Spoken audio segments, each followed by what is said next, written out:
Hi everyone, my name is Jorrit Britschgi and I work for the Rubin Museum of Art in New York City. Our museum is dedicated to sharing art and ideas from the Himalayas into the broader world. And in our video series over the past few weeks, we've taken inspiration from our collection, inviting you to make connections to your own lives. And we hope that this art and these ideas can help you navigate your lives in a new way. Now, for this week, we've invited artists from the Himalayan region. And today we are looking at a 14th century mandala and the idea of it as an aid to understand emptiness. Mandalas are complex visual structures and are often only accessible to the ones initiated on how to use them. On an abstract level, they are pictorial representations of the Buddhist conception of the world or cosmos and the deities that aid the meditator to grasp them. On a practical level, they can be two-dimensional cosmic diagrams that often share symmetry or are concentrated around the core with circles and squares. Now, in our example here, the central deity is Guhyasamaja. Surrounded by Buddhas for each cardinal direction, the meditator is invited to navigate from the outside to the inner core.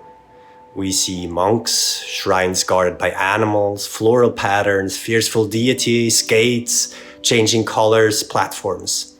This intricate map for the mind guides the meditator to eventually enter the innermost core of the mandala, allowing to invoke the power of the central deity.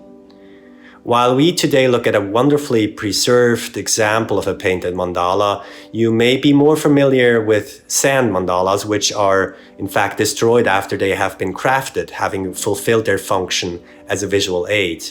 They are indeed impermanent in nature. Now, when monks prepare such a mandala, it is embedded in an elaborate ritual. Each seat for a deity is purified, barley grains are being put down, mantras are recited. And what we may see in sand or in paint can actually also be achieved through representations of sound, syllables, a visual or a sonic form. And they actually both point to the same, to the center. And in meditation, that center is empty, it's void.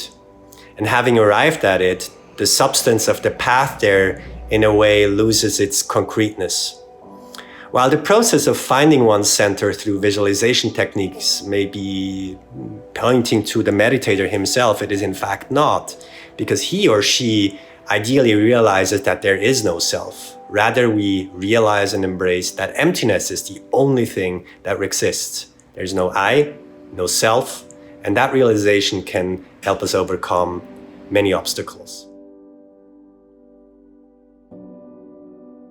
Here today is Palden Weinreb, who has been using mantras to guide some of his line drawings, and he invites us to ponder on the ambiguity of presence, of shape and non-shape.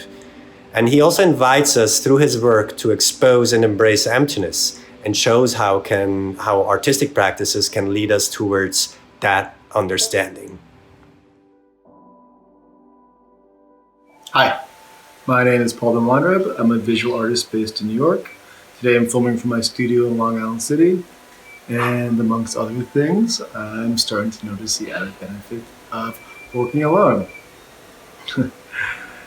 So I want to thank the Rubin Museum for inviting me to participate in this video series. I think it's really a thoughtful resource during our current situation. And I wanted to start with an anecdote from early in my career. It's in some way pertains to what Jorrit mentioned about mandalas and emptiness. And apart from that, it's also a story of how I developed my voice as an artist. So early on in my career, I was interested in combining Buddhist ideals with abstract forms, particularly minimal abstraction. And I wanted to convey how these ethereal ideas could be grounded within the visual sense. So one of my early attempts at this concept was the idea of creating a documentation for meditation. So some sort of visual record for the meditative process. So how was I going to do this? my original idea was to create a drawing as I recited a mantra during my meditation practice. The drawing I decided upon was circular. So as I recited a mantra, I would complete a full circle, and I would continue the circle again and again and again for each mantra that I recited. So as I continued the mantra within my meditation, the line began to overlay and created this kind of dense movement. So the individual lines of each mantra were then lost. As I was noticing the shift in movement, I saw that the ideas between abstract space of presence and absence, or more so foreground and background, was quite skewed. And as I engaged deeper into the process, I noticed that it was almost taking on a sense of like this shamanistic ritual. There was this really strong connection between my mind and body. There was instances where I wasn't even thinking about moving my hand. I was letting the thoughts of the tones of the mantra dictate the movement of my hand. So in a sense, I really got lost in the process. So I thought it was quite interesting because you didn't really have to think about what you were drawing, when you were saying. There was just a really strong connection between your thoughts and your hand.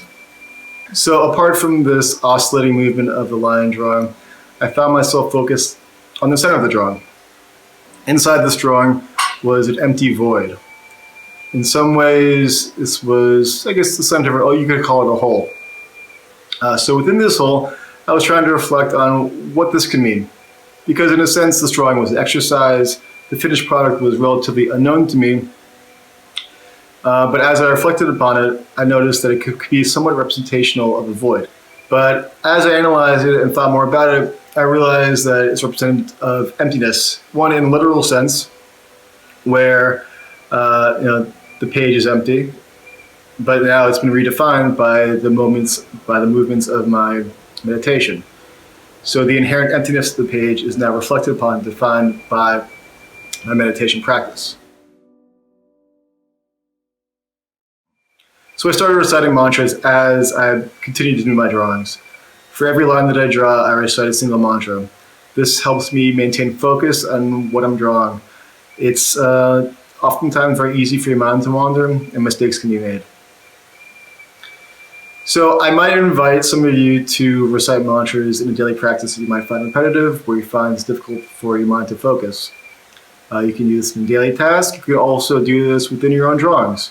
You can follow the same circular drawings that I've done in the past, or do your own. And you don't have to recite a mantra. You can recite a prayer or a thought you want to focus on, whatever good will you want to impart or to embody. And just having that physical aspect, having drawing or emotion, helps your mind focus just a bit more on what you're thinking, because it gives you less opportunity to be distracted.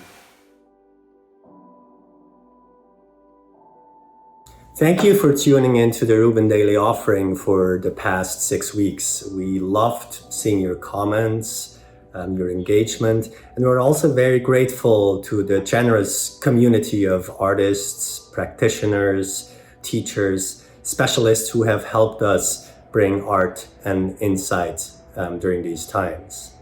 And while this concludes the video series, there's always a way to go back and look up past episodes on the media center of the Rubin Museum website. The next project we would like to invite your participation again turns to art for inspiration. Stay tuned for the launch of The Lotus Effect. Thank you.